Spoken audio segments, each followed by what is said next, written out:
The attempt to escape from pain is what creates more pain.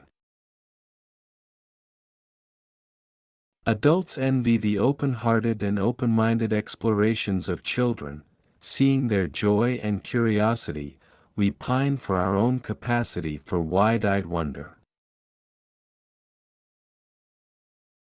What we call the personality is often a jumble of genuine traits and adopted coping styles that do not reflect our true self at all but the loss of it. Addiction is pretty simple. It's what happens when people don't get what they need, and end up soothing themselves. Passion creates, addiction consumes.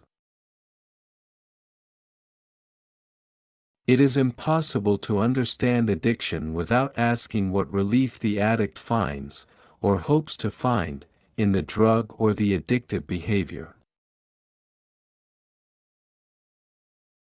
The result in successive generations of children is seen in alienation, drug use and violence, what Robert Bly has astutely described as the rage of the unparented.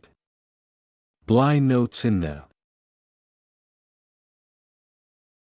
"When I am sharply judgmental of any other person, it's because I sense or see reflected in them some aspect of myself that I don't want to acknowledge."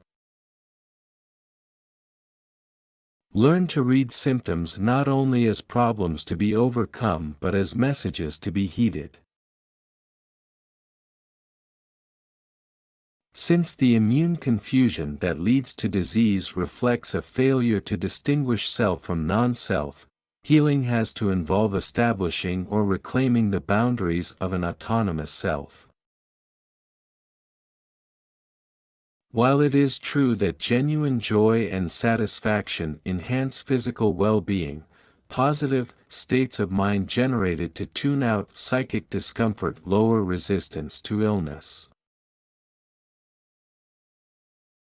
Not the world, not what's outside of us, but what we hold inside traps us.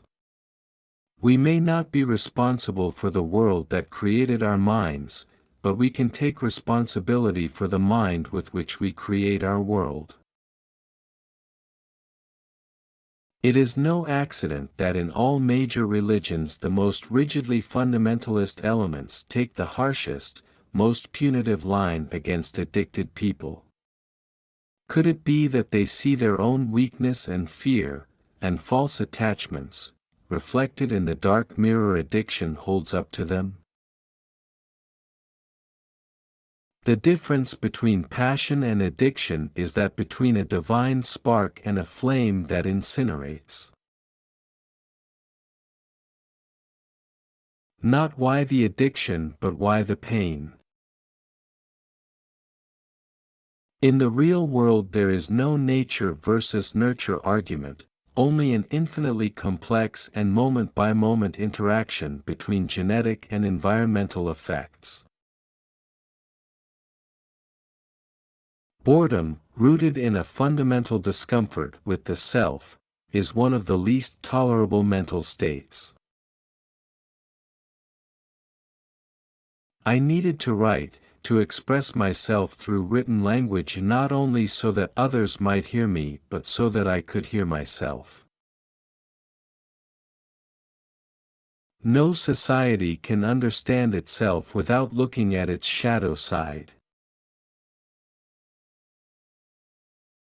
The research literature has identified 3 factors that universally lead to stress: uncertainty, the lack of information and the loss of control. We think that children act, whereas what they mostly do is react. Parents who realize this acquire a powerful tool. By noticing their own responses to the child, rather than fixating on the child's responses to them, they free up tremendous energy for growth. Strong convictions do not necessarily signal a powerful sense of self, very often quite the opposite. Intensely held beliefs may be no more than a person's unconscious effort to build a sense of self to fill what, underneath, is experienced as a vacuum. Shame is the deepest of the negative emotions, a feeling we will do almost anything to avoid. Unfortunately, our abiding fear of shame impairs our ability to see reality. Much of what we call personality is not a fixed set of traits, only coping mechanisms a person acquired in childhood. Couples choose each other with an unerring instinct for finding the very person who will exactly match their own level of unconscious anxieties and mirror their own dysfunctions, and who will trigger for them all their unresolved emotional pain. People jeopardize their lives for the sake of making the moment livable. Nothing sways them from the habit, not illness, not the sacrifice of love and relationship, not the loss of all earthly goods, not the crushing of their dignity, not the fear of dying. The drive is that relentless. The question is never, why the addiction, but why the pain?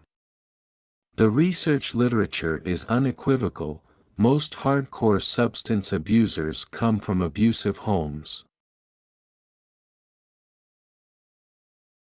So self-acceptance does not mean self-admiration or even self-liking at every moment of our lives, but tolerance for all our emotions, including those that make us feel uncomfortable. Collect them before you direct them. Adults envy the open-hearted and open-minded explorations of children. Seeing their joy and curiosity, we pine for our own lost capacity for wide-eyed wonder. Boredom, rooted in a fundamental discomfort with the self, is one of the least tolerable mental states.